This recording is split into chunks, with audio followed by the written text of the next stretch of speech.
The United Nations on Wednesday announced it has expanded its investigations into peacekeeper abuse claims. Authorities in France, Gabon and Burundi have been notified about the accusations against their troops. These latest accusations have prompted strong reaction from top diplomats at the UN. And let me say at the outset that the Secretary General is shocked to the core at the latest allegations of abuse in the Central African Republic. His focus is on the victims and their families.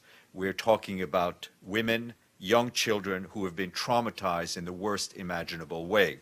These crimes fester in silence. That is why the Secretary General is shining a spotlight on these despicable, depraved, and deeply disturbing allegations.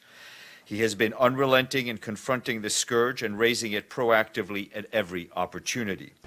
Other top UN diplomats have called the allegations sickening. They say no stone will be left unturned during the UN investigation.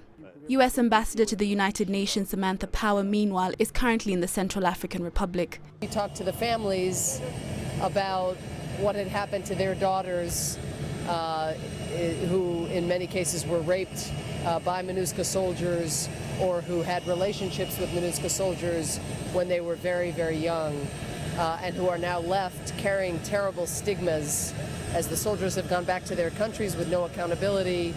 UN officials have interviewed more than 100 alleged victims. The majority of them are minors. Leadership now is taking this very, very seriously. They've moved peacekeepers away from living, cohabitating with people of the Central African Republic, so that's an important prevention step. But the system still has to improve a lot. The UN has pledged to crack down on sex abuse allegations to avoid a repeat of past mistakes.